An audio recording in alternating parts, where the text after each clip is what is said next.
every act of pride in you is not just a deviation from the purpose of God, but it's an antagonization of the purpose of God. You enter into pride, overthinking your life. It is humility, not overthink.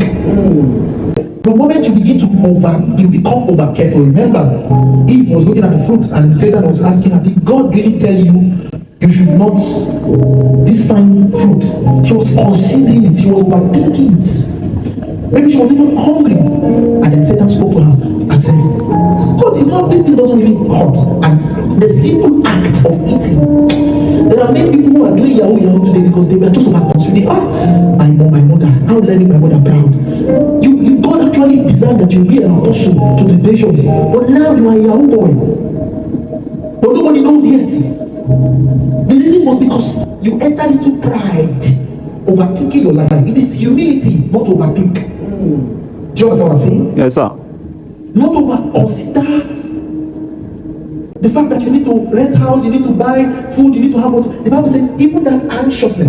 And Jesus gave an antidote in Philippians chapter 4. It says, when you start getting anxious, there's something to do. It says, be anxious for nothing but in all things, through prayer and supplication, with thanksgiving, make your request known to God, and the God of peace will come to you. So it tells you what to do when you're anxious. And that thing it tells you to do is humility. It's telling you, humble yourself. Don't think all by yourself you can sort your situations. When you're anxious, when you're worried, go to God in prayer. See, this thing we do, we kneel down, pray, and all. It is humility. It's what? Humility. Humility. That's you saying, God, I want your own. I choose your counsel. I choose your path. But when you sit down and you're worried, ooh, my house rent, January, my house rent. Oh God, I need to do something now. The devil does not even wait for you to be over anxious. The moment you start pondering about what to eat, what to wear, he comes and talks to you. He doesn't wait for you for anxiousness to grow.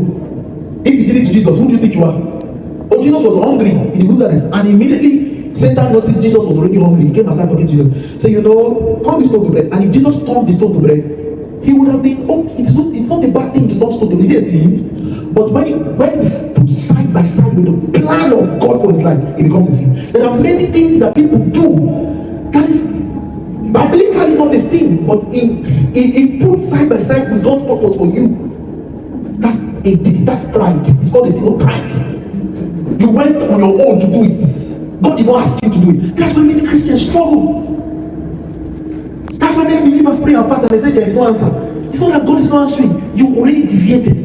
So for God to speak to you again, you have to leave Sodom and Gomorrah, come back and stand beside Abraham. And you hear what I'm saying?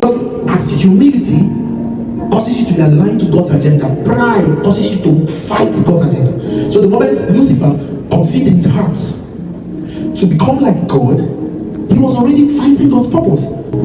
So every act of pride in you is not just a deviation from the purpose of God, but it's an antagonization of the purpose of God. And guess what? Instead of God to be lifting, there are many people God is fighting. They are praying in church, oh Lord, remember, and you see people 10 years, 50 years, and nothing has changed. So it's a thin line. As you deviate from his agenda, his purpose, his counsel, you become antagonistic to it.